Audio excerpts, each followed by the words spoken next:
Sauti na milio mbalimbali kutoka kwa viongozi wa kisiasa na kijeshi wa Marekani na Israel inaanza kutoka, kila upande ukizungumza hili na lile. Wakati huu ni kutoka huko CENTCOM, ambapo bwana Brad Cooper, mkuu wa CENTCOM, wapiganaji waliopo Mashariki ya Kati wa Kimarekani, akidai kwamba Iran inalenga raia kutokana na kukata tamaa. Mkuu huyo wa CENTCOM bwana Brad Cooper ameviambia vyombo vya habari kwamba wanapinga hali hiyo inayofanywa na Iran. Bwana Brad Cooper ameiambia Iran kwamba wao kwa sasa wanaamua kufanya mashambulizi kwa kutumia makombora ya vishada ambayo yanaua raia wasiokuwa na hatia. Brad Cooper ameiambia Iran kimataifa kwamba utawala huo ulizidisha mashambulizi dhidi ya malengo ya kiraia, huku uwezo wake wa kijeshi ukipungua na shinikizo linaloongezeka kwa mzozo huo. Iran imeongeza kulenga maeneo ya kiraia katika Mashariki ya Kati kutokana na kukata tamaa. Mkuu huyo wa kamandi kuu ya Marekani CENTCOM, Admiral Brad Cooper, alikiambia chombo cha kupambana na serikali chenye makao yake makuu London, Iran International, siku ya Jumapili. Wanafanya kazi katika ishara ya kukata tamaa. Katika wiki kadhaa zilizopita wameshambulia malengo ya kiraia kwa makusudi sana zaidi ya mara 300, Cooper alisema, akibainisha kuwa uwezo wa kijeshi wa Iran umezorota tangu operesheni Rising Lion na Epic Fury iliyoanza Februari 28.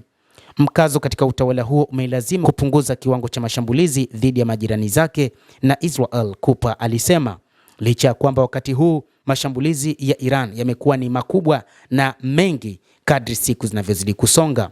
Iran ilipunguza mashambulizi yake tofauti na yale yaliyoanza mnamo Februari 28, lakini kwa kadri siku zinavyozidi kuendelea, Iran inaendeleza mashambulizi mazito zaidi katika eneo hilo la Mashariki ya Kati, ikiwa ni pamoja na Israel na maeneo mengine. Mwanzo wa mzozo huo uliona kiasi kikubwa katika makumi ya ndege zisizokuwa na rubani na makombora. Huoni hilo tena, ni moja au mawili kwa wakati mmoja, alimwambia mtangazaji wa Iran International.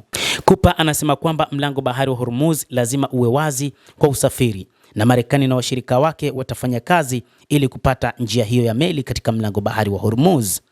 Ili kufanya hivyo, wanajeshi wamekuwa wakidhoofisha uwezo wa jeshi la majini la Iran, ikiwa ni pamoja na kuzama au kuharibu vibaya takribani meli 140 tangu operesheni hiyo ilipoanza, alisema bwana Cooper.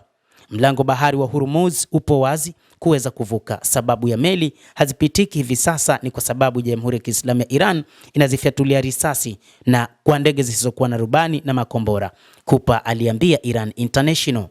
Hata hivyo, hata wakati huu hakuna meli iliyoshambuliwa na Iran kutoka katika mataifa mengine ambayo hayapo vitani dhidi ya Jamhuri ya Kiislamu ya Iran. Rais wa Marekani bwana Donald Trump alionya Jumapili kwamba Marekani inaweza kushambulia vinu vya kuzalisha umeme vya nyuklia ndani ya saa 48 ikiwa mkondo huo hautafunguliwa kikamilifu. Hata hivyo, Iran imejibu ikisema kwamba ipo tayari kwa ajili ya mapambano wakati wote na yenyewe italipiza kisasi ikiwa Marekani itaamua kufanya mashambulizi katika vinu vyake vya nyuklia. Mtazamaji, endelea kutufuatilia, lakini ni kusihi tu usisahau kulike, usisahau kucomment, kadhalika usisahau kusubscribe channel hii ili upate habari hizi kwa mapana kupitia The World News. Mimi ni Adam Hussein, endelea kuwa nasi wakati wote, endelea kutufuatilia uyajue mengi yanayojiri duniani.